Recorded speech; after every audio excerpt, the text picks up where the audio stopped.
Good evening. I'd like to welcome you to the Board of Education meeting for Wednesday, April 15th, 2015. Could I have a roll call, please, Mrs. Schlueter? Mr. Alexandrovich? Here. Mrs. Evans? Here. Mrs. Klein? Here. Mrs. Larson? Here. Mr. Nielsen? Here. I am here. And Mrs. Witkowski? Here. Thank you.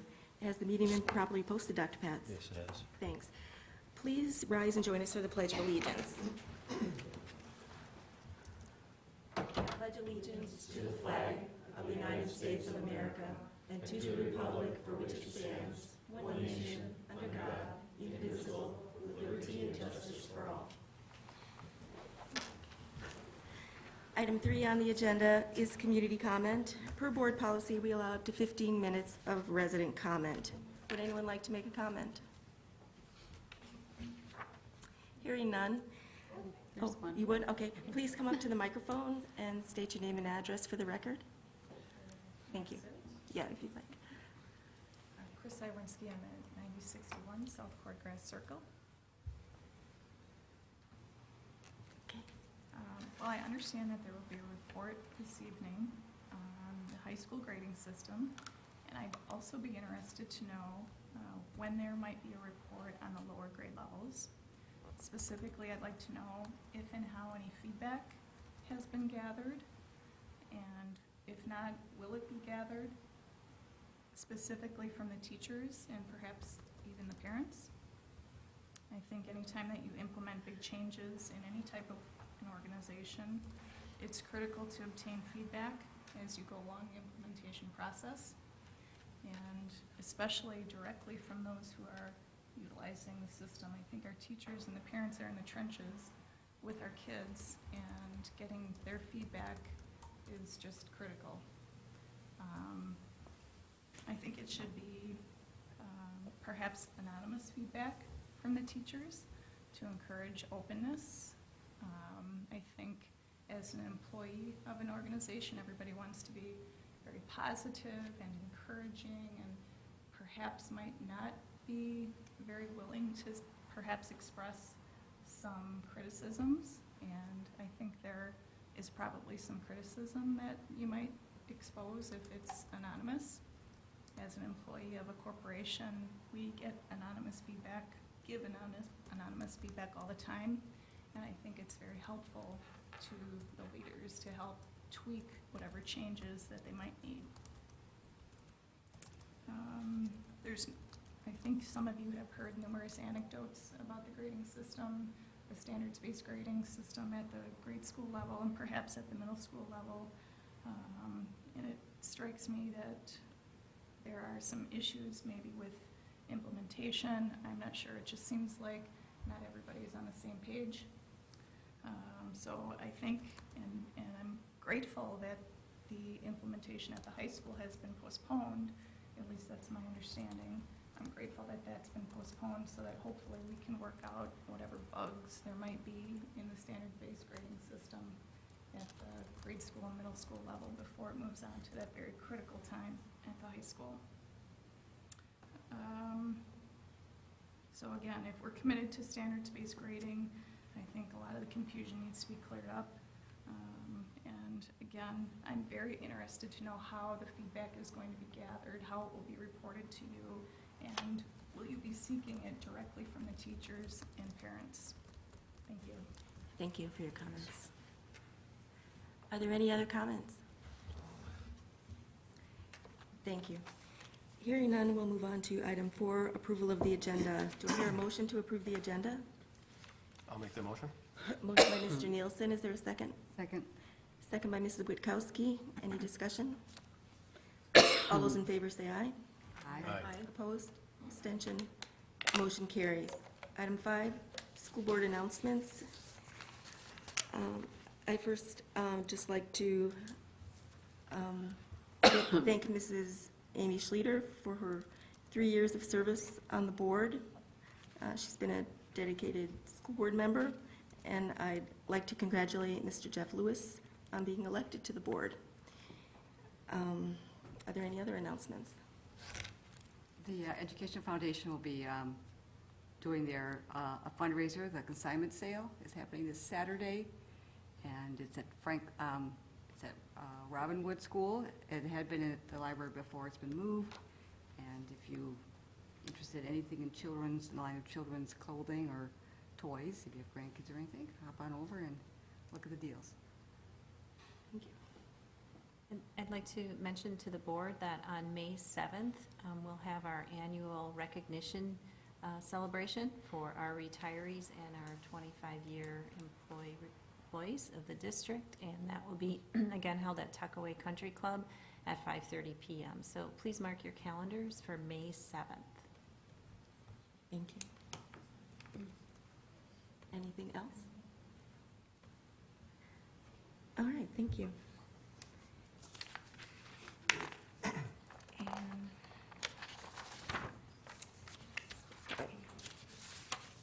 item 6 is the school board calendar. We have the annual reorganization meeting on Wednesday, April 29th, 2015, here at the Education and Community Center at 6 o'clock p.m. A regular board meeting Wednesday, May 13th, here at the Education and Community Center at 6 o'clock p.m. Item 7 is the board action and discussion items.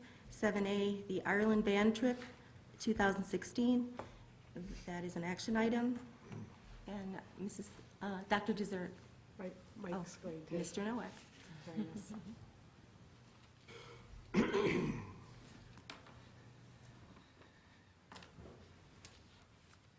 Thank you. I believe you received documentation of the proposed Ireland trip.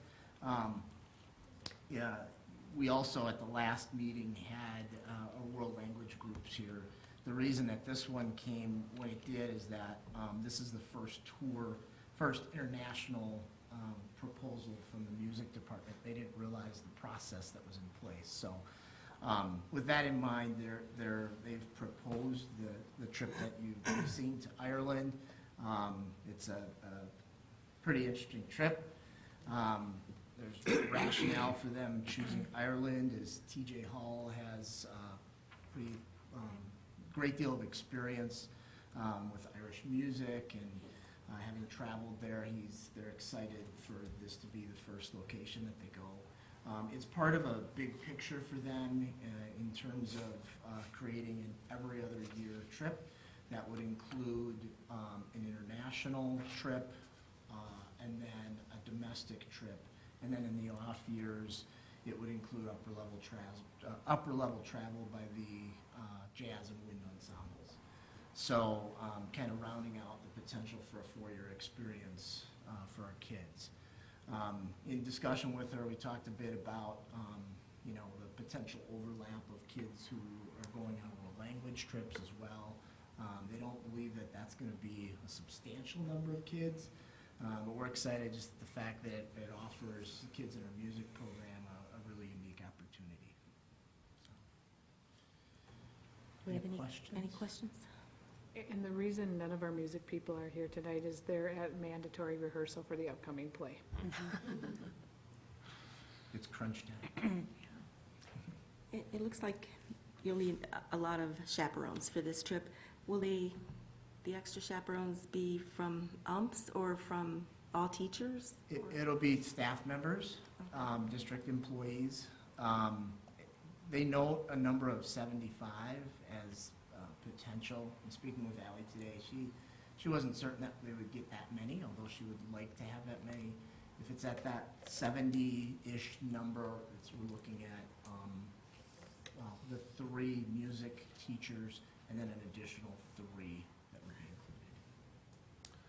So that's what I was going to ask, with the 300 students overall in the program, to get, a quarter of those to commit to go, that might be, it'd be great. But, so I know that the band just came back, wind ensemble and jazz just came back from the Big Apple. And there were some chaperones that they needed that were parents. So if, let's say they get to the 70 and we need the 3 more, you first look to the staff to handle those chaperone duties, or do you? And I'll let others speak to it. I believe it's board policy that with the international trips, they need to be district employees. They have to be district employees. Got it, and that was the difference, okay. And it's the 12-to-1 ratio too for international travel. What have their typical numbers been for the domestic trips that they've done in the past? Is it right around 75, or is it a little higher than that? Do you know off the top of your That's a head? good question. I don't really know. I would imagine it's at least that. This last one was 40-some, Okay. yeah. But that was But just the that's Jazz the and diff- Wind that's- That Ensemble, was just though. jazz and wind, right, Right. that wasn't open to everybody who wanted to Right. go. Right. Okay. Well, I've been to Ireland, and I think it's an excellent opportunity. Yeah. And in fact, probably 90% of what they have here I've been to, and they're going to love it. Right. I was wondering where I could sign up. With Ally. Do we count as district? Where do you play? Are you going to sing? You don't want to hear me sing. I know we just approved a couple of these not that long ago, but this number is kind of right in line with what those other ones were, 2,700 or so, is that what those other ones are? Okay. And what about the performance opportunities there? Because you don't really know who you're going to get on the trip. Is it a little harder to figure that out? I mean, it's not like language where everyone speaks the language. That's the experience that you're trying to create. But here you're trying to create performance opportunities. How's that work? Or maybe you're not the person to ask, sorry. Well, she works with who, she has to get creative and work with who attends, and I would imagine where they're going, they work with other, school districts that sometimes don't have a crucial instrument, and whoever they're performing with could possibly sit in with their instrument. And then we're bringing three music teachers along that all play multiple instruments, so I'm guessing they probably play as well sometimes. And without going into detail of each of those performances, the other half of it, though, is working with clinicians. So as much as they'd be performing, it's also time that they're working with experts in the field. So. All right, so we're looking for a motion to approve the Ireland band trip for 2016. I'll make that motion. I'll second. Motion by Mrs. Klein, second by Mrs. Schluter. Any discussion? Hearing none, all those in favor say aye. Aye. Opposed, abstention, motion carries. Thank you. Thank you. Item 7B is a resolution authorizing the transfer of funds, the establishment of an escrow account with respect to the defeasance of certain of the general obligation refunding bonds dated May 15, 2013. Mr. Milzer. Right, this is a defeasance we're looking at tonight, which is paying off long-term debt when it's available to be paid off. By paying it off early, we're saving interest. So in this case, we'd be saving just over $342,000 of interest over the life of this bond, and it would be paid off early. The process starts tonight with the board approving that to go forward, and then we have a trustee, which is a bank, that handles this. We pay them an amount that will pay for all of the interest over the years, as well as the principal on the bonds. They make all of those payments. They assume that debt. The debt comes off of our books so that we have a lower debt amount, and then they continue to pay that until they're all done. So it's a really good way to do this. The credit agencies like to see that.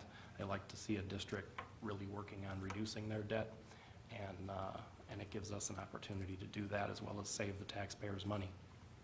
So if we're in favor, we would just need a motion to approve that resolution.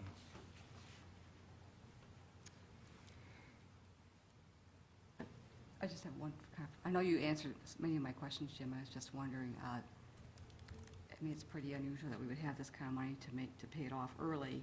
Do you expect a similar amount next year? I wouldn't expect a similar amount. I would think we might have something, but not this amount, no. But we would try and do this whenever we could.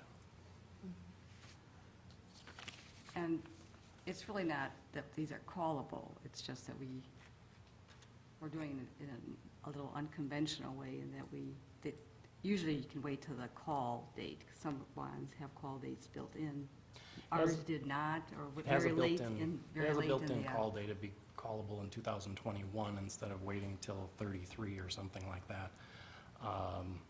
And defeasing it is really the normal way that an entity would go through this to retire them at the call date, but get the benefit of that early by having it removed from our books. And what's the benefit of removing it from our books? Because we don't have it showing as debt, and when we have our credit ratings, the agencies look at that and they look at how much debt we're carrying, and anytime we can get that down, they think that's positive.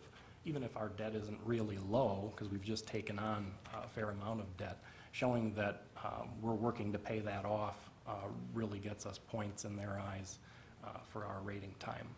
But we don't know what the points are, or if we go from A to A+, or whatever the ratings are. Right, we wouldn't know that. And in addition, by getting it off of our books, it creates spaces in the future in our debt service schedule that if we were to take on additional debt, there's a spot that it can fit into without raising our total amount of debt in any given year.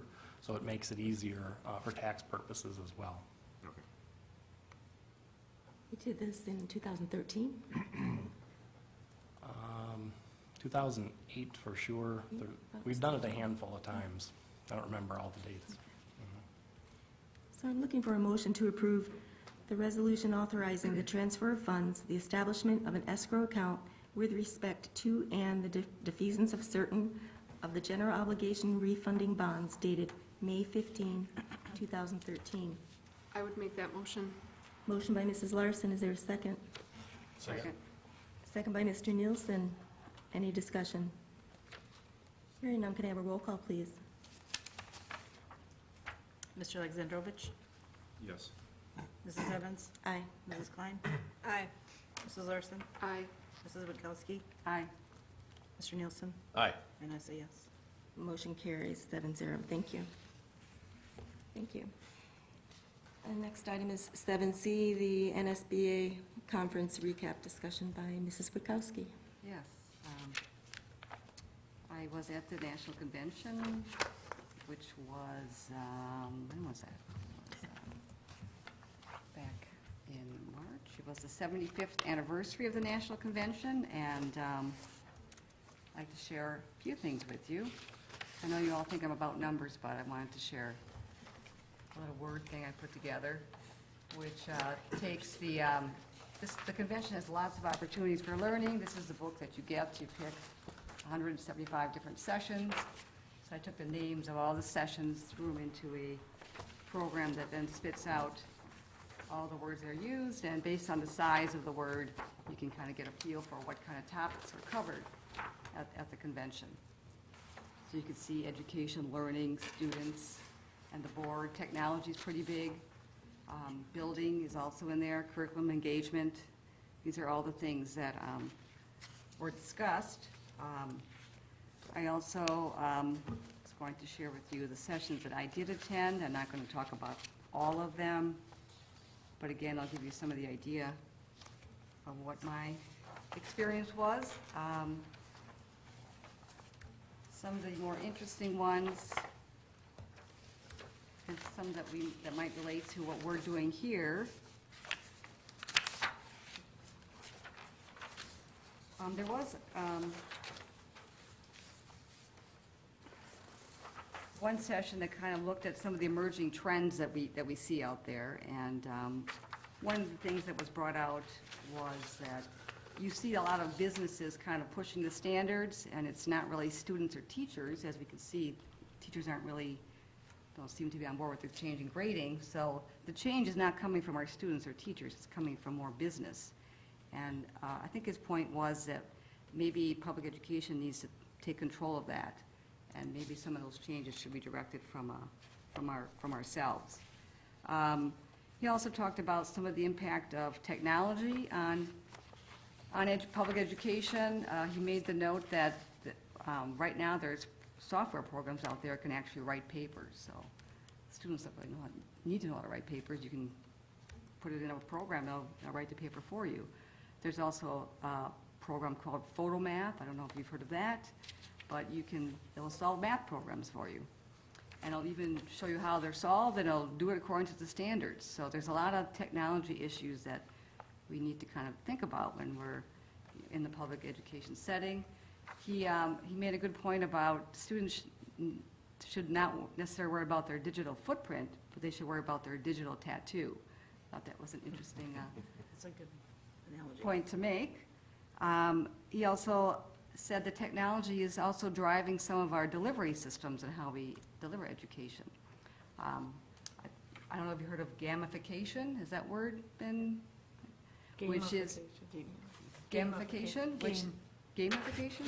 I've heard it said different ways, but because gaming is increasingly, it's being built on brain research, and that is certainly a technique for engaging students because it's personalized, they compete against themselves, and it's built on a growth model. So and they're developing games out there that are built around state standards. So that's one area that could impact what we see in schools.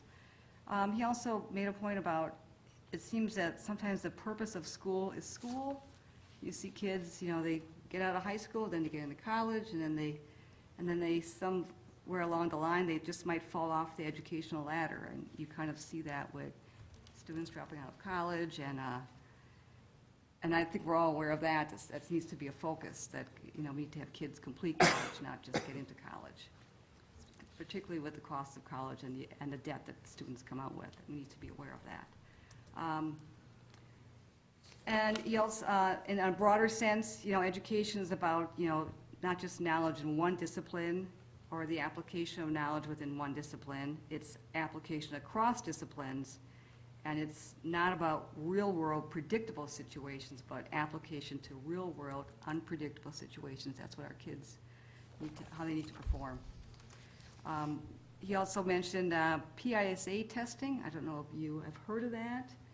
It's the program for international student assessment. It's what they're using worldwide to measure student knowledge. And what's different about it is that they'll give students the formulas and expect them to use the information. It's not just knowing the information, it's using the information. It's designed to do that. I did go to one session on communication. It was a district in Utah. When we're doing many of the things that they mentioned: board retreats, evaluations, communication. Some of the communication things. One thing, I don't know, Stevie, you're interested in this, but their superintendent goes around and does cook breakfast for the staff as a way to. I didn't think that was going to happen here. It happened one time. And some of the board members that were presenting there, they knew it might be uncomfortable being, engaging the staff, but they just wanted to listen. And they found out that they didn't really ask for money, but they did want to storm a little bit. So they just want to be heard. They did show this really interesting YouTube clip about.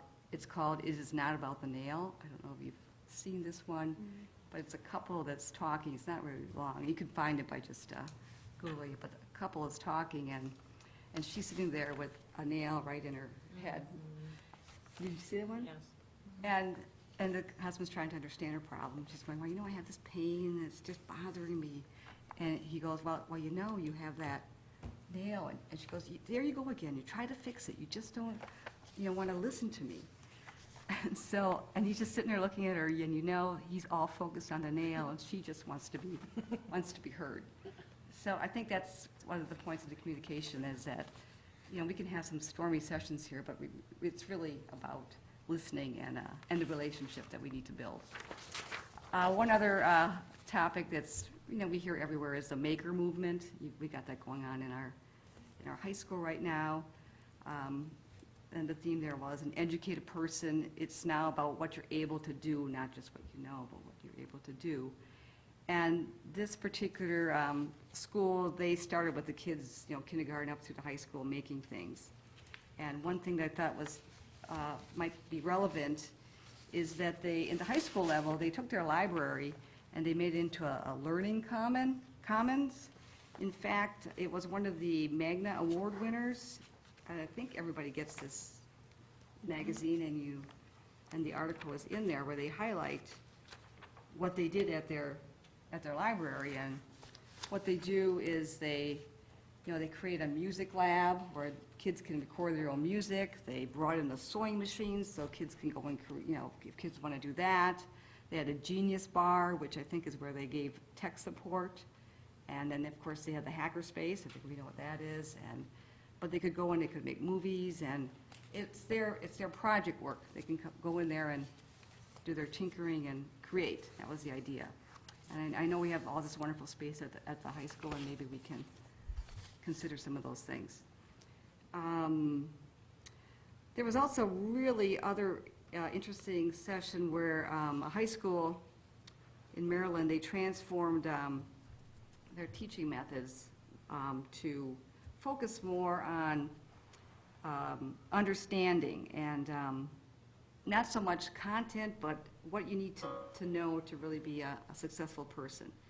Researching and communicating and transferring skills. Some of the things was, you don't wait for me to tell you. So a teacher doesn't wait, or the student shouldn't be waiting for the teacher to tell them what the information is. They should be able to go find the answer, and they should be able to tell if it's a good answer or not. That's the change in, the teachers are asking more questions, and they're not just feeding the information to students. They need to go find it and learn about it. One other thing you hear a lot more is metacognition. I don't know if you're aware of that. Thinking about thinking, which they also stressed, because we know more about thinking and how the brain works, and kids need to be aware of their own, how they learn and how their brain functions, so that it will serve them better in the long run. They made a note about, and when teachers are in a questioning mode, students are very uncomfortable with that, because they're kind of trained to think, if a teacher is questioning me, that means I must be doing something wrong. Something's wrong. And really, it's about learning to reason and find information. One of the keynote speakers was on technology. It was David Prog, and this is the book I bought. I always buy one book. And this was Prog Basics. It's all about the basic technology tricks that nobody tells you in the manual. I did actually use one technique already. I don't know if you ever call and leave messages in a voicemail, you have to listen to they're saying, this is so-and-so, we want to make that doesn't bug you after a while, you just want to leave the message. There's codes that you can enter into your phone, and it'll take you right to the beep. Unfortunately, it's not standard. It depends on what vendor you're with. So there's all kinds of tricks in there that I hope to benefit from. And he also, of course, his speech was very broad on, the technology and how it impacts our culture and our society. Not that much driven to education. I think I did go to one fiscal one, which was Show Me the Money, and that I'm not going to go into that one. So if you want to, I can talk about that later. And let's see, social media was one. Also, there seemed to be kind of a focus on public advocacy. We need to get out there and tell our message, because public education is a little bit stressed. And I think NSBA does, and we're all part of the national organization. They do have some additional materials, I think, online to kind of help tell the story and build relationships and, get those messages out there. And it's something you may want to take a look at. So that is all I have to share right now, except that, has anyone been to the NSBA website at all? Because they do, in their convention area, they do have all the handouts, they're all available, and all the sessions are there. Maybe it's something we might consider with our retreat, if we could pick a session and it could share what you might have learned. It might be a way to, again, expand our knowledge and move us forward. So that's what I have. Thank you. Thanks, Linda. Okay, our next item is 7D, the board self-evaluation discussion. And all the board members were given the survey to fill out and returned the survey to Megan, and she compiled this document that you have. And normally we briefly go over that here at the board meeting, and then we would use these to help formulate a goal or goals at a board retreat. So if we want to open up the rating scale.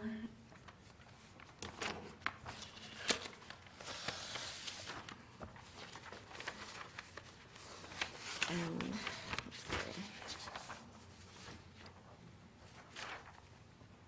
So the first goal was, these rating scales again were subjective, and board members were expected to base their ratings on their personal satisfaction with the board as a whole.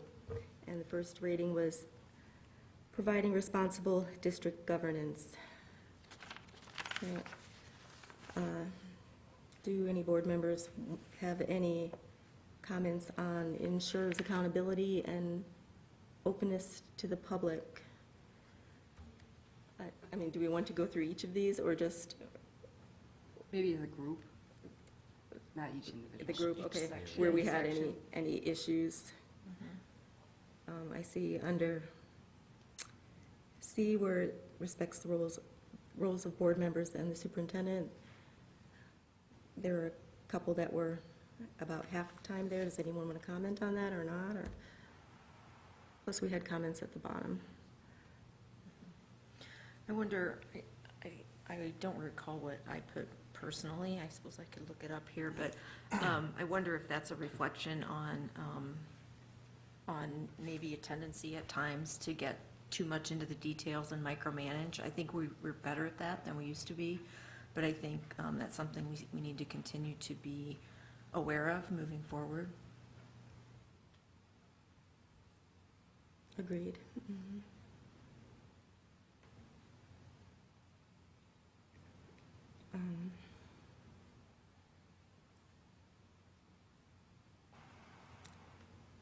There's one comment about, doesn't open meetings law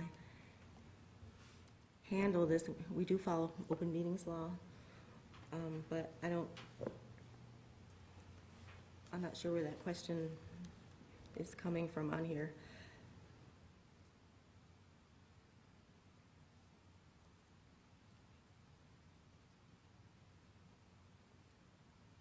Any other comments on that, on this section? Otherwise, the next section was sets and communicates high expectations for student learning with clear goals and plans for meeting these expectations. There were comments about working closer with the community. And we do have high expectations for student achievement. And that we are not the educational professionals, but we are the final decision makers. And we are a high-performing district that needs to continue to improve.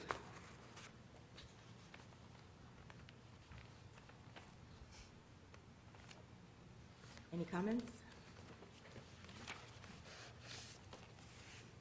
And the next section creates conditions for district-wide student and staff success. It's pretty much agreed that we're trying to do a good job here.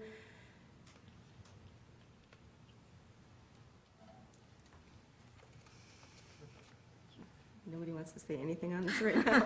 It's so quiet here. Well, I mentioned here that, we have had quite a few initiatives going on in the last year, major ones, the Chromebook rollout and the referendum project, and we helped to support those. And I also put a comment that I do feel like we employ a very high-quality staff and administrative team. And I think we are all aware of that. We all think that. But I think sometimes we could do a better job of supporting and demonstrating that appreciation and that, I don't know what I'm trying to say, but just a better job of that. I had the comment about the safety because, I mean, I really appreciate that we have all the open space now. I think it's great for the students, but I'm just hoping that we're considering safety techniques for these, now that students are in these open areas, because, you know, it's always, the students should be locked into the rooms. Well, now we have them in the open areas, so we have to have plans for these different scenarios. So,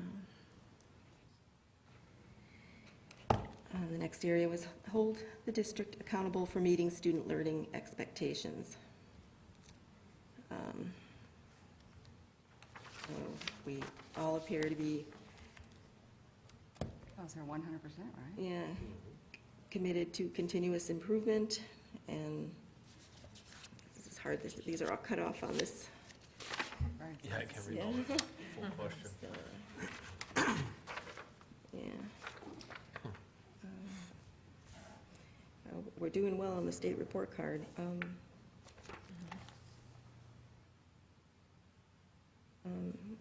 I know we had mentioned during our superintendent's evaluation that maybe we want to, it's good to reevaluate both our templates occasionally to see if we can improve those and just tweak them.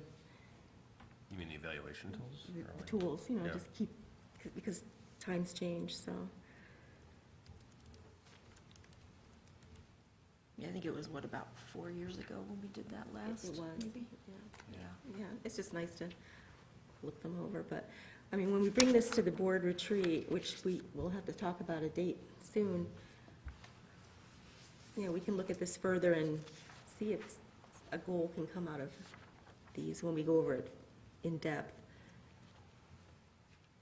Engages local community and represents the values and expectations they hold for their schools, and this did show that we need to improve that. We need to, communication is always an issue that we have to work on.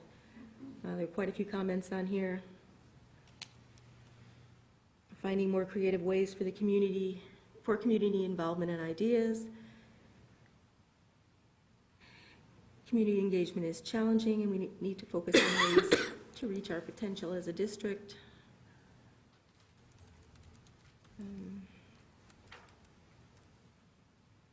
Which standard are you on, now, John? I'm on standard E, which is the last standard.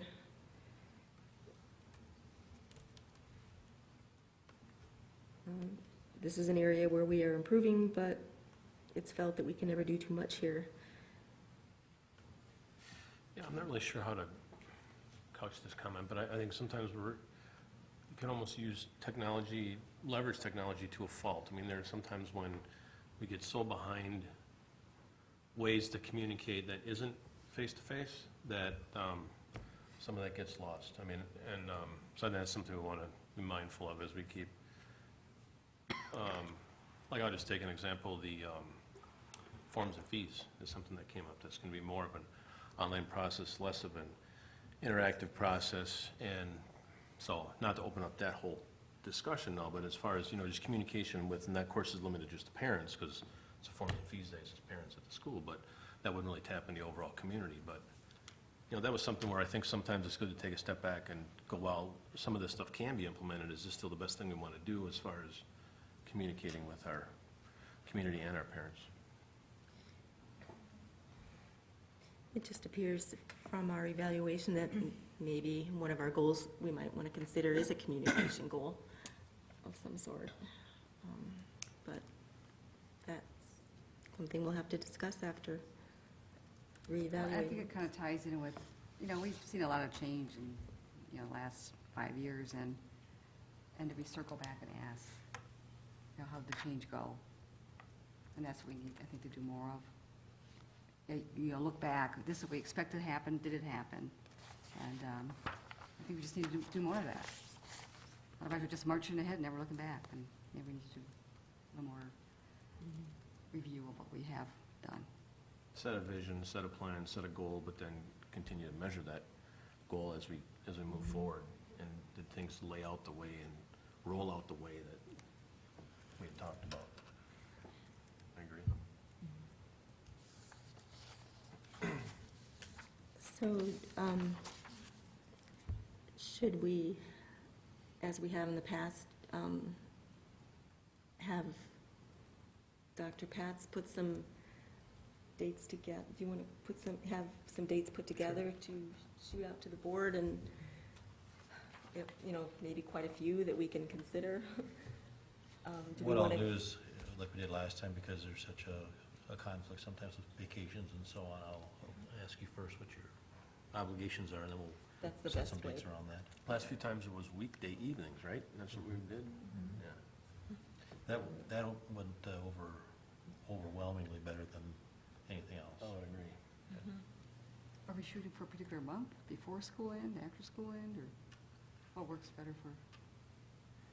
Well, last year we did it because we said we wanted to do it early enough so that whatever we were going to do in terms of actions, we had the summer to plan, implement, so on and so forth, so we didn't wait till the last minute before school year started and then try to do everything. So if you want to do that again, we can follow that line of thinking. Yeah, that worked well. So May. Okay. All right. I didn't see any rarelies on there, right? Any what? Rarely as Oh. as an answer. No. Well, almost all. Occasionally, so Yeah, there were, we're more on the same page. yeah. As a board as a whole. Was there any occasionally, Stephen? Thought- I don't think so. No. It was a pretty good evaluation. All right, thank you. Now we'll move on to reports and presentations, and with Dr. Zelmer with assessment report. Thank you, Janet. And before we get started, I'd just like to thank Alan for his assistance with the report. He's serving as a sounding board. I was able to send him a draft, and we met and talked about it, and I think that process helped to improve the report and clarify some of the language that was in here, so appreciate that. We always start in the beginning of a report with a caveat about using data, and this report is no exception. So that statement is in there in the beginning about avoiding overinterpretation, not hanging too much weight on any one number, and all that type of thing. I think a theme for this assessment report this year is one of change and transition. We're between and betwixt a little bit because of the timing of the assessments. And many of our assessments, standardized tests, moved to the spring this year. And so, I'm recommending to Nick and Dr. Pats that possibly moving this report to the fall for the future and capture all of the previous year's test results, because we started the Badger exam this week.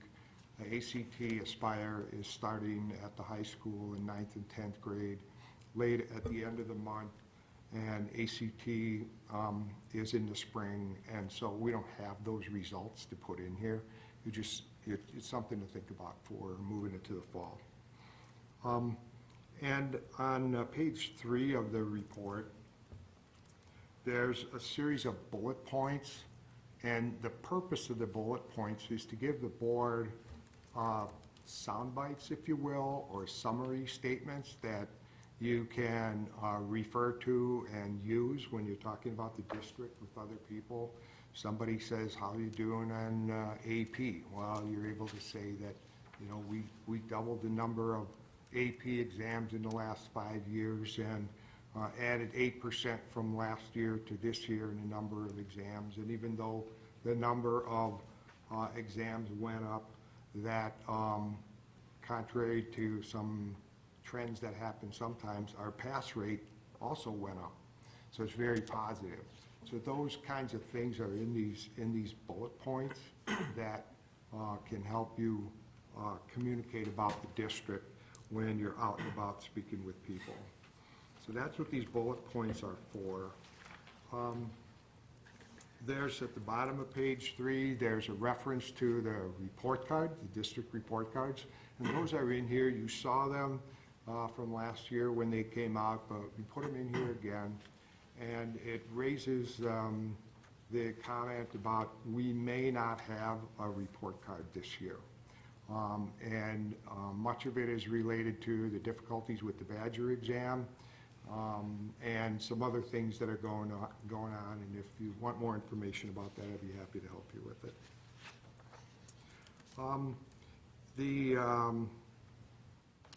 We do value the results of the Badger exam, however, and those results will be posted in the public part of WiseDash on the DPI website when they become available, which probably won't be until June or so. I mentioned about the AP exams. Just have a few highlights here, and then we can entertain any questions that you might have. On page 5, there's a visual of a chart that shows a visual of the testing calendar, and you can see that the new tests are in red, and we have most of them in the spring. So it's another way to look at the reasoning behind wanting to move this report to the fall. That's followed by the page of definitions and some references to cost of each one of the tests that we have on that are on the testing calendar. It's followed by a page 7 where it shows how much time each one of our tests takes from the student's point of view. Of course, this doesn't include passing time or anything. This is actual testing time. And it also doesn't capture how the technology in the school is tied up during the testing period, like the Badger exam because it's online, or ACT Aspire, and other disruptions in planning in the school day. This is just the students' time on page 7. It's interesting to note that there's a standardized test for every grade level except 12. And it starts with kindergarten with PALS and moves right on up to grade 11 with the ACT. Another observation about this chart is that of the 12 tests that are required, of the 12 tests that are required on here, 9 of them have increased in the number of hours from last year to this year. Or I shouldn't say tests, it's of the 12 grade levels, of the 13 grade levels, and 11 of them are, 12 of them are tested, and the number of hours that students are tested in 9 of them has increased. And those plus numbers are in the right-hand column there. It's +3, +4, +6 hours, and so on. So when you see in the paper that there's controversy about a lot of standardized testing going on, that's what they're talking about. The following page is on the WKCE test, and we still have the WKCE test for social studies and for science because it's a state law, and the Badger exam only picks up literacy and math. And so we're still doing the WKCE in the fall, and then the Badger exam and ACT Aspire in the spring. On page 9, there's a comparison chart that shows our ranking in science and social studies compared to the other K-12 districts in CISA 1. CISA 1 has more than the 31 districts that are on this chart, but some of them are like Nicolet or Arrowhead where it's high school only. They're not on here. There's also K-8 districts like Fox Point, Bayside, and so on. They're not on here. These are only the K-12 districts. That's why there's only 31 here instead of all 43 from CISA 1. And then the next set of pages is pretty much self-explanatory about the ACT Aspire results and comments about those, but if you have any questions about those, we can talk about it. I have a question. Yeah. Not a question, but, so the male-female comparisons, is that new? Pardon me? The male-female comparisons, have we ever had that kind of a comparison before, like? We have it, I'm not sure if it's been reported in this report, but yeah, we get all those breakdowns on male and female, all of the subgroups, ethnic groups, students with disabilities, low income. Yeah, I'm very familiar with those. I don't think I've ever seen a Yeah, gender-based report. we have gender reports on most of the standardized tests that we get. And then there's the series of pages that are the report card, the school report cards and the district report card. And this partially explains why we might not have a report card this year, because the Badger exam that we're giving now might change. And when you move from one test to another, you can see on this report that a big part of what's tracked is growth. And when you move from one standardized test to a different standardized test, to crosswalk the data from one to another is pretty tricky and time-consuming. And so the Badger exam covers grades 3 through 8, and if it's going to be changed next year to something else, that type of transition and data crosswalking would have to happen twice. Once from the old test into the new test, and then once from the new test into the other one. So if we don't have a report card for a year, there's part of the explanation for it. Plus, it was only a one-year contract with the current vendor. The current vendor for the Badger exam is ETS. It's Educational Testing Services. And it's pretty famous, and it's been around a long time. You may have heard of the GRE exam or the GMAT, which are used to get into master's programs in college. The ETS company makes those. They've been around forever. They also make a teacher exam called Praxis, and they make an exam for foreign language called the TOEFL. And so they're pretty big, but things just weren't working out with this vendor. They already have another RFP out from the Department of Public Instruction and the Department of Administration with the state of Wisconsin, and then we'll see what happens, and we'll see if ETS is going to be in the mix next time around. So, got these school and district report cards. You've seen these before. And then we get to the AP data, and I gave you a summary statement on the AP data, and it's in the bullet points. But these pages give you, the exact number of tests that we've had in each subject, and what the pass rate was, and all of that. So that's kind of interesting to look at. And finally, the last page is about ACT. And our ranking in the area moved up in the last year from 24 to 21 at Franklin High School. Have a 79% participation rate, which is pretty good.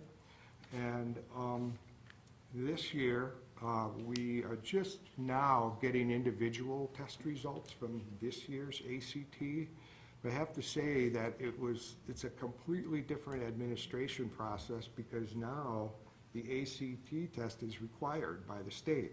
So instead of having 79% of our students come in on a Saturday of their own choosing to take the ACT test, we have every student in the school and in the district, including the House of Correction, if they're eligible to participate in the ACT.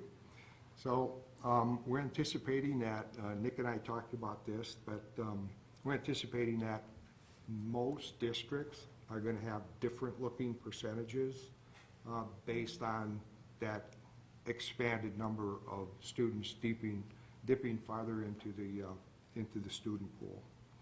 So that's it. Questions? Page 7, where you identify a number of hours devoted to this, has there been, I know it takes longer, there's different time periods for getting the results back and making them usable. Is that changed also in this? Because you mentioned that we use technology more. Are we getting the results quicker? Yeah, yeah, a little bit. We get ACT results, ACT Aspire, Susie, we get them in just a couple of weeks. Couple weeks? Yeah, for the ACT Aspire.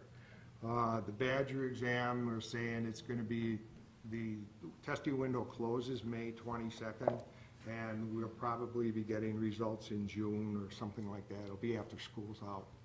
And how's that compared to the past? Pardon me? In the past, you would get them months later, or? Yeah, in the fall with the paper and pencil WKCE that we'd ship in boxes to Sacramento to be scored, we would take that test in October and we would get the results, the early results in February. We wouldn't get group results until March or April. Not too useful, huh? Yeah, so it is a little faster.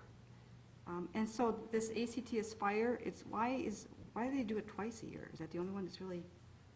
That's a great question. The Department of Public Instruction put it in their budget to have spring testing. And only grade 9, right? Yeah, only grade 9, in the fall.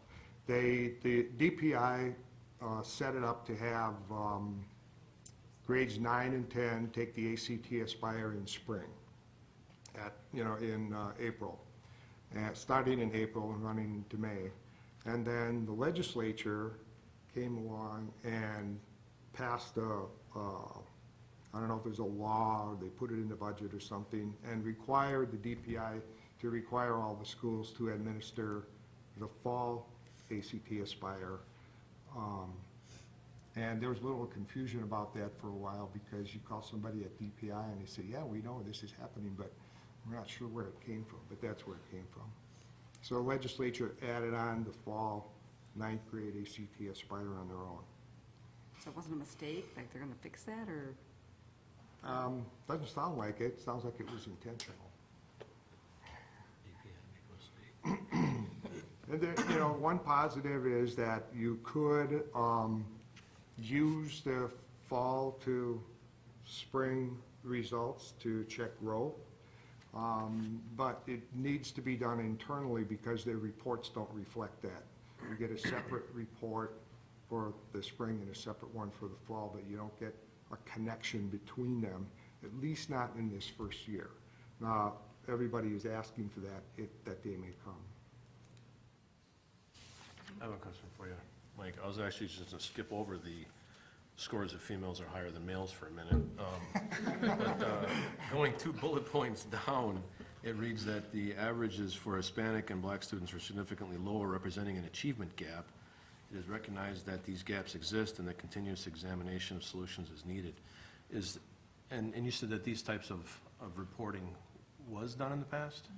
So is there, is there anything that we're doing from like a macro sense to try and target that area, or what can we do? What is being done? What are some of the things you've been talking about doing? Yep, these are stubborn achievement gaps that exist in just about every school district and every place across the country. The specific thing that's being done in Wisconsin, and we're doing a great job on it here, is RTI, because RTI doesn't discriminate. It's whoever needs assistance is getting it. And we're hoping that over a longer period of time that may close the gap a little bit. Great teaching staff. We hire well, we do a lot of things right. We talked at the principal meeting the other day about the characteristic of teachers where you just don't give up on the kid no matter what. And so it's those kinds of things that we hope are going to make a difference over time. I'd like to comment, as long as you brought that part up, is that we have to remember that these are averages, and there are kids that, Black kids and Hispanic kids who outperform what the norm of their group is. And there are white and Asian kids who underperform what the norm of their group is. And so, yeah, it looks like, well, they're all like this or all like that, and that's obviously not true when you're dealing with averages. I do see that Robinwood is, because there's a closing gap measure on the report card, and they seem to be significant, I don't know significantly, but they seem to do a better job, at least in this report. I look at Countrydale, 56.7, as compared to Robinwood, 75.8. I don't know if that, it may be just a function of numbers of kids, too. I don't know. Have you, anything that you are aware of that? There's, you look at the demographics, from school to school. Sometimes there's more ELLs in one school than another. Robinwood had a huge influx of new students this year. It's just, from fall to now, I don't know how many there are, but if you walk into school, there's a board on the wall that has pictures of all the new kids, and it looks like the United Nations. There's a lot of ELL kids in there.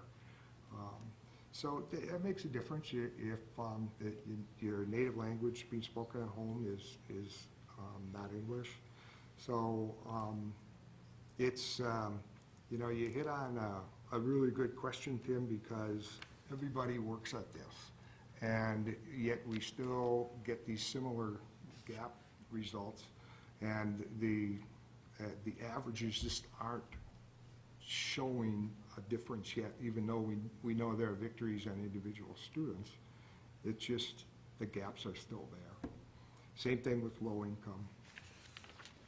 So is the bullet point on page 3 regarding the higher percentage of males are in need of support than females, is RTI the answer there also? Yeah, that's part of it, and special ed, because you're talking about the ACT Aspire Yeah. results, right? Because all kids are included in that test.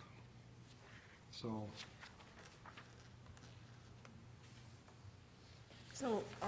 Looking at the list, I was kind of horrified by how much more of our time was increased by testing. But am I correct in saying that all of these tests are mandated by the state with the exception of the MAP testing, which we actually use to inform our teaching? Is that right?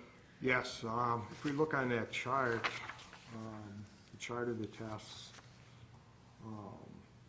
MAP is our test that we purchase.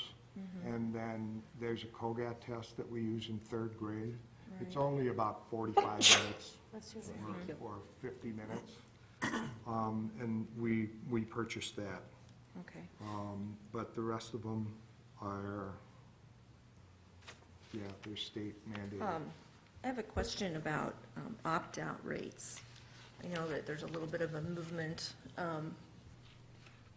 all over about parents opting their students out of standardized tests because there are so many. Do we have a very high rate of that here in Franklin, or are we seeing that increasing, or where do we stand with that? Yeah, that's a good question. Opt-outs have been around forever, and every year, we've had a handful, and literally a handful or fewer. Some of them are special ed.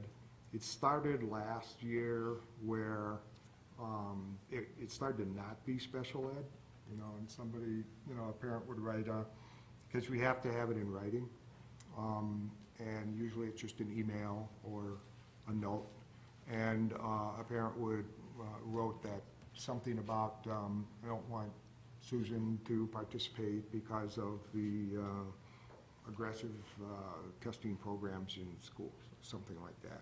We didn't see that before. This year, so far, we have 20 opt-outs. So it's more than we have seen.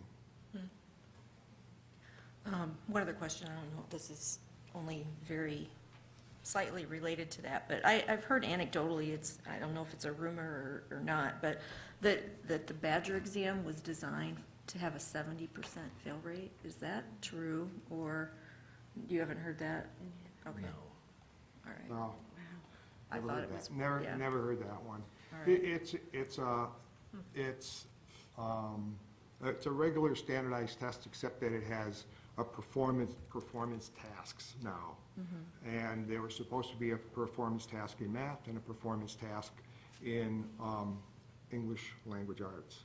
And the English language arts performance task, as you probably saw in the paper, was not developed in time by the testing company. So that's not there. So instead of having 4 components, we only have 3 components.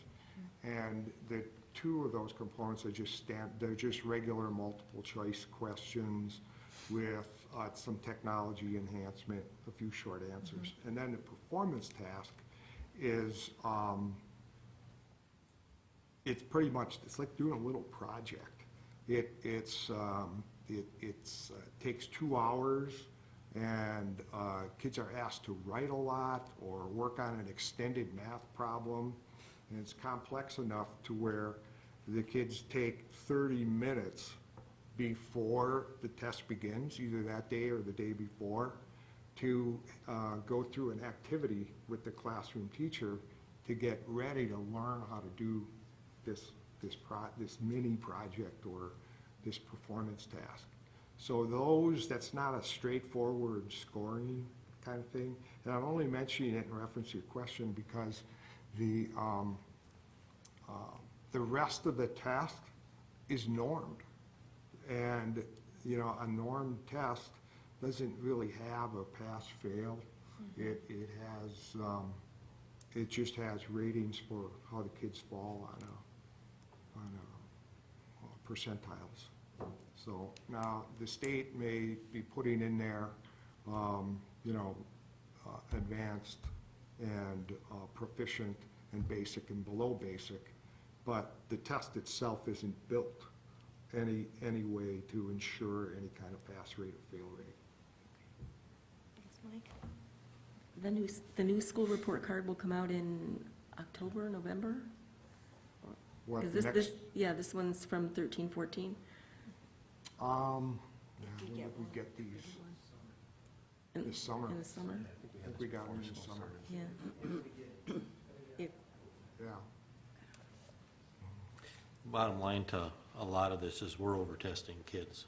We're spending way too much time on standardized tests that are mandated, and we look at that internally all the time to see what we can do internally to try to minimize that, because if you took a look at the hours, that's time away from kids, and quite honestly, kids are starting to get immune to it. Here's another test, and so I'll just put my time in, I'll complete it so it's done, and that's a problem. But we have very little control over that right now, other than what we can do internally. And as Mike said, Monday at our meeting, we've begun that process, take a real hard look at what we can do differently in a lot of ways. So, like, as with the third Friday count where you hear some schools are bribing kids to come to school on those days, have you ever heard that any schools are doing that with testing? Oh, yeah. Yeah. Yeah. There are school districts north of us that have gone on quite a campaign to encourage the opt-out. I don't know why.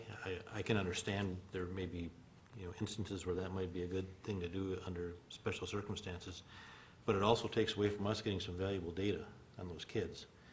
And if they do that every year, we're missing out on some important things that may go into decisions making on how their kids are being instructed or what levels they're at or so on and so forth. So, but it's out there, no question. Any other questions or comments? I guess if I understand the chart though on page 7, which has the hours of testing, so I see WKCE, a range of, in 13-14, 205 minutes, 365, and then you go to the Badger exam, which replaced that, which is 420. That's where most of the increase is coming from. But you indicate that there is that performance piece, a 2-hour, so 2 hours of that is the performance piece. So otherwise, it's maybe more comparable than what we've had in the past. Would that be true, or? I know there's, 'cause you- Yes, the performance does add on a lot of time. A lot of time. Yeah. Yep, That's where most right. of the. That'd be increase- accurate. Okay, thank you. All right, thank you, Dr. Summer. Okay, item 8B, Superintendent's Report, High School Grading Update. I'm going to turn this right over to Mike and Nick and Susie, if you guys want to come up. This has been a topic, obviously, that there's been a lot of discussion about, a lot of misinformation, a lot of rumors, and so we wanted to come to the board tonight to clarify where we're at the high school level regarding the grading that will be in place for starting next school year. So whoever wants to lead off. Thanks. I think we'll all kind of take turns with this. I just, want to say as we, it's funny, we just got done talking for 15 minutes about assessment, and we're kind of going into another discussion, different type of assessment, internal assessment as opposed to external. As we look at assessment practices, I would say, coupled with sound instructional practices in schools, the way we assess is quite possibly one of the most important things we do. And by that I mean assess in a classroom level. So this is really a delicate thing. What we've seen, over the course of the last several years, really, and, obviously in the last few months, we have to be very careful that it doesn't derail our momentum. We heard, a lot about our successes relative to improving ACT scores, relative to improving AP participation and scores and so on and so forth. The last thing we want to do is to jeopardize any momentum that we have. So, after a lot of discussion, both as a school and from a district perspective, and I'll point out too, when we consider the delicacy of high school and the unique concerns relative to that 4-year sliver of time and its significant meaning relative to next steps in learning, that's something that's, I think, very, very unique relative to a K-12 setting. All of those dynamics are really central to this discussion. But where we've arrived is that as we move forward, our grade book and our grade scale will look very similar to the way it has in previous years. What that will mean is that we'll continue to, as well though, look at using best practices in assessment, improving communication with students and with parents, improving the way in which we engage in developmental feedback with students, so on and so forth. I think, as we look at this issue, we don't look at it as a stalling point, not to say that we're, setting an action plan for moving forward, but just in the name of pure assessment, I think we continue to look at how we get better in that regard. One thing that's come up, and I personally have been in this discussion for many years, we start to look at what do we really mean when we talk about standards-based. It's a big continuum. It's a very big continuum. And I said many times with many groups that, we've been engaged in those practices for years, many years prior to even talking about it here. So we have to look at best practice. We have to look at what allows us as a district to continue to capitalize on momentum that we have and continue to grow as a district. We heard that a few minutes ago, and I think it's what we need to do. Just to add a couple quick things to that, just in terms of, you heard Mike say it's going to look almost the same as it has. It'll look identical. When we think about a standards-based reporting system, really what you're doing is reporting based on individual standards. You're saying here are the individual standards and the grades associated with that. And we're not going to be doing that. We're going to be reporting based on assessments like we have. And so things like class rank, things like letter grades, things like percentages, all of those things are going to continue to exist and look identical to how they look now. We're going to continue to use standards because that's what we do in education. We use standards. That's how we educate. Students and educators need to know what we're trying to attain in terms of knowledge, skills, and understandings, and we're going to continue to focus on that. And we're going to continue to use rubrics when educationally appropriate because we have for many, many years. All educational institutions use rubrics, and there's a lot of research to suggest that it gives timely feedback to kids and good data to instructors. So we're going to continue to use those things as well as we have prior to engaging in any discussion around standards-based implementation. So, we're going to continue to move forward around important assessment work at the high school level. You heard Mike reference those unique challenges and those unique issues at the high school level, and we took those into consideration in making these decisions, and then we're gonna move forward as we have with the way the grade book looks and how we're reporting grades. Just as it comes to mind, I'll share a story. We shared this with our staff, and one particular teacher, it was sort of interesting, mentioned to me, and I know he mentioned to others immediately. He said, you know, while we may not be going in that direction, this work has made me, this is a young teacher, has made me think in a completely different way about assessment practices, how important they are, how I know when my students are learning, what good evidence is, all those kinds of things. I know from the work that we've been in that I'm growing as a teacher. I thought that was fabulous.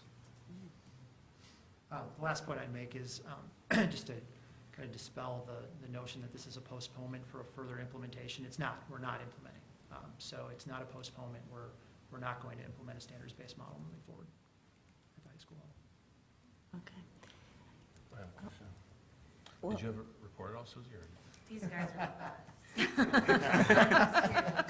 help. No, it's been a journey, and, you know, we'll continue to use great quality assessment practices like we have been.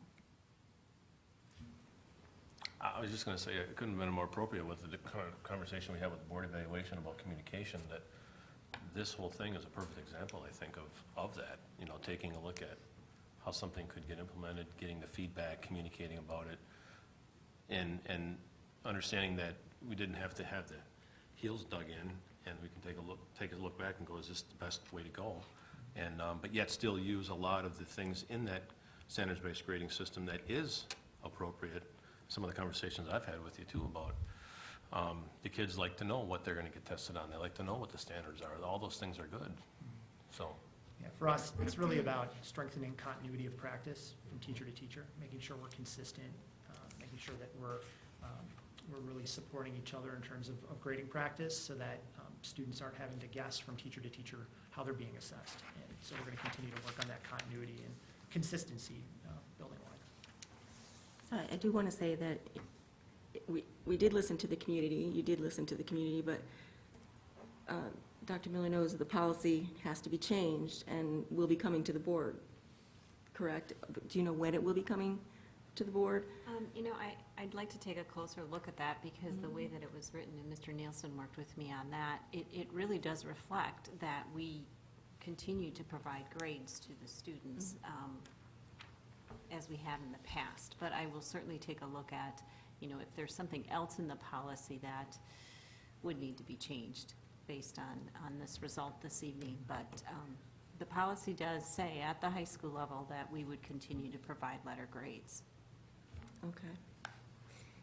I had a parent that actually said to me, and she's an educator, not in the district, but she said she was actually disappointed that we're going to maintain a traditional report card with the implementation, since we use standard-based education. She said it makes sense you use standard-based grading because we're educating at a standard-based level.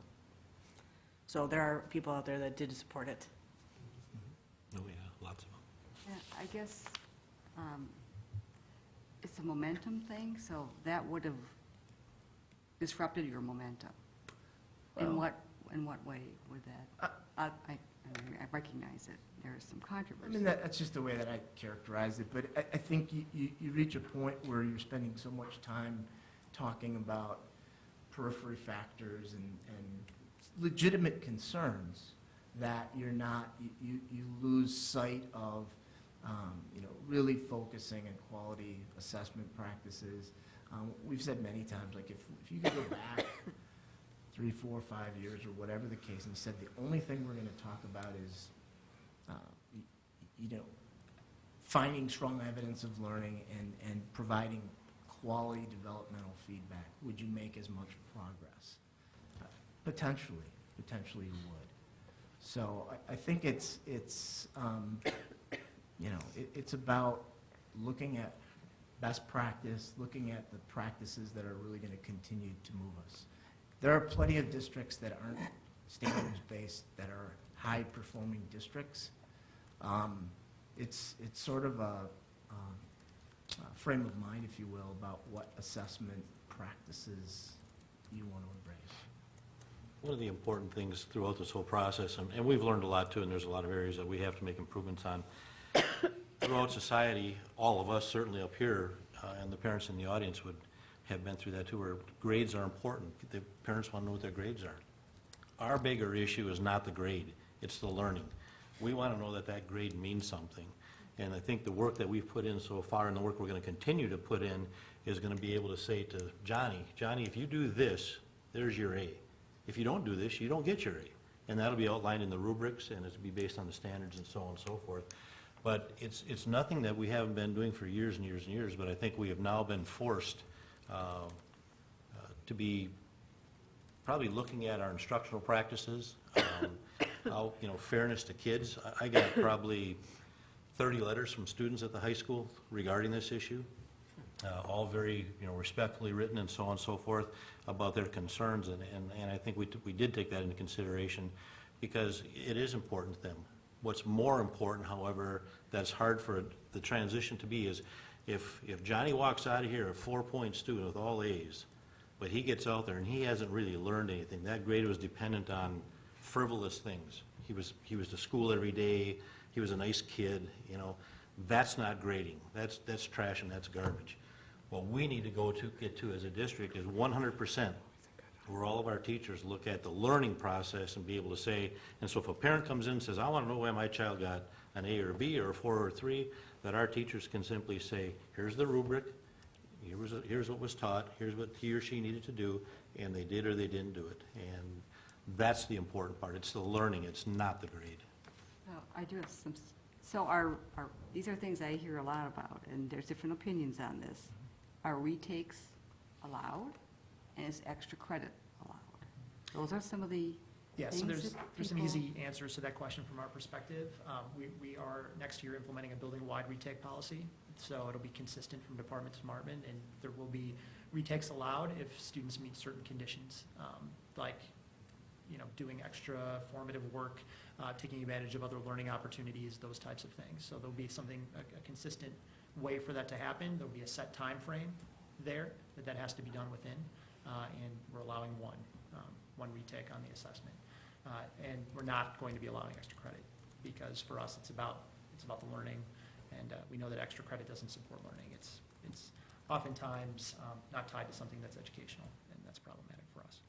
It's always been an interesting question, how you can be a C student and get extra credit. What happened to the original credit that didn't allow you to get to an A in the first place?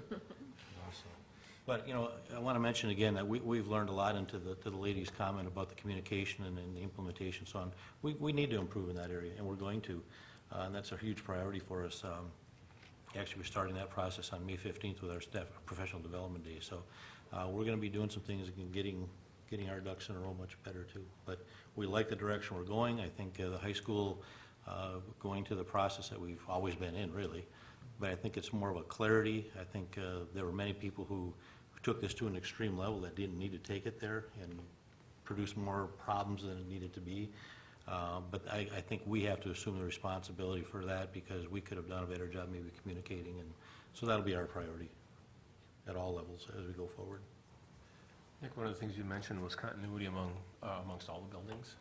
Is some of your review in this, did it come to light in your review in some of this that maybe what was being discussed at board meetings and maybe discussed at some of the higher level discussions weren't being implemented at that same level in its totality at all the buildings? So there was some inconsistency there, is that fair to say? Yeah, I was referencing the high school inconsistency between departments. Okay.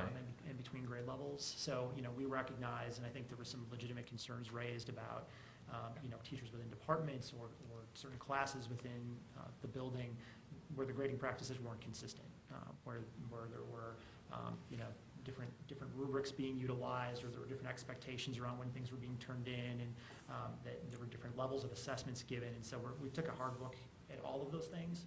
And as part of this process, we really want to make sure that we're providing a continuity of education to kids and that they have the same experience regardless of the teacher they're working with and the course that they're in.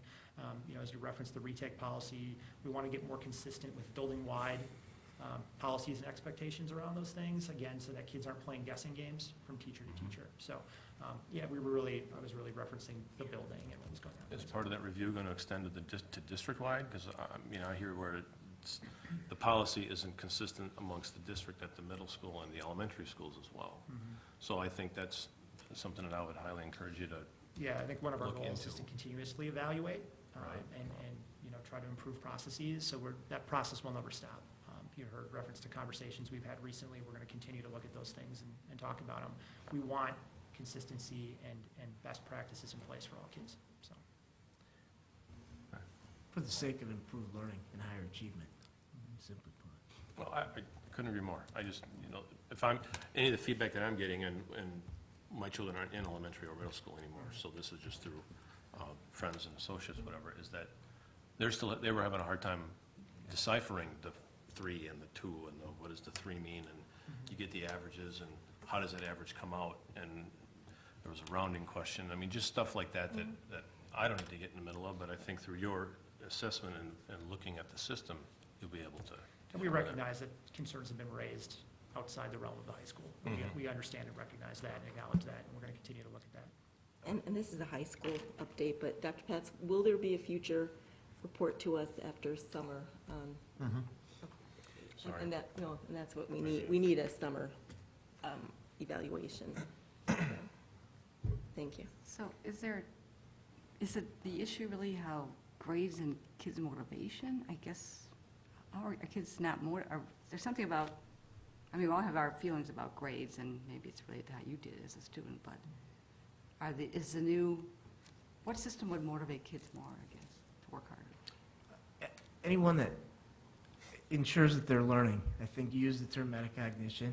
We engage in practices that engage students to that degree and in ways that they're completely connected to their learning. Those are what we strive for. I think along with that, it's just the fairness to kids of knowing what you have to do. Yeah.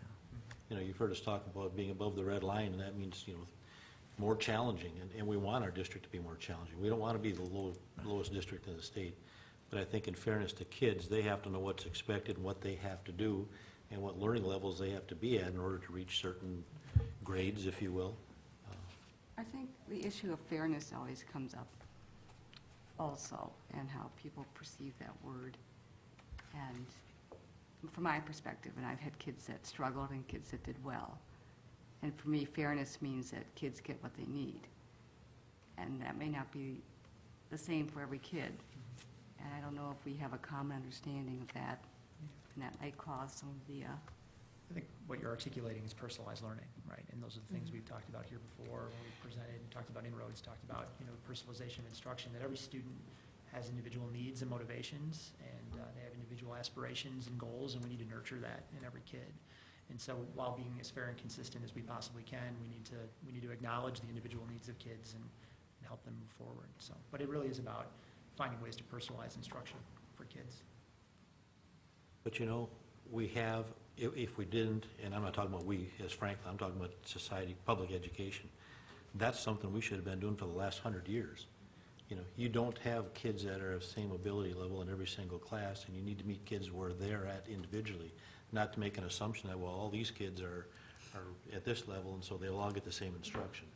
It's, as Nick said, it's got to be personalized learning. You know, those kids deserve, every one of those kids deserve the best learning experience they can get, and it's our job to make sure they get it. And I think that's the direction we're going, and we're on, I think, the correct path, for sure. And to Dr. Patz's point, we're able to do that more efficiently and effectively because of technologies now. In the past, we didn't have the luxuries of technologies to assist teachers in individualizing and personalizing instruction, so that was Franklin's movement and you know, looking at all students having the technology with them. It allows for that to happen. It was very difficult in the past. Are there any other comments? No. Thank you very much for coming. Thank you. Thank you, Dr. Pat.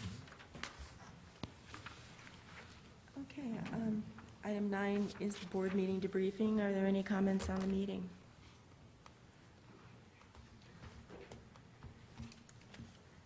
Thank you for your report, Linda. A lot of Yes. information in there. It's good. Yeah, there's more out there. yeah, thank you for attending. Okay, future agenda items. We have the oath of office on April 29th, and we have the election of the 2015-16 board officers on April 29th. We have the Human Resources Report, also on April 29th. Are there any other agenda items? Okay. Hearing none, do I have a motion to adjourn? I'll make the motion.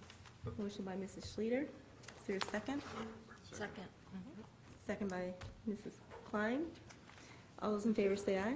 Aye. Opposed, abstention, motion carries. We are adjourned at 7:30.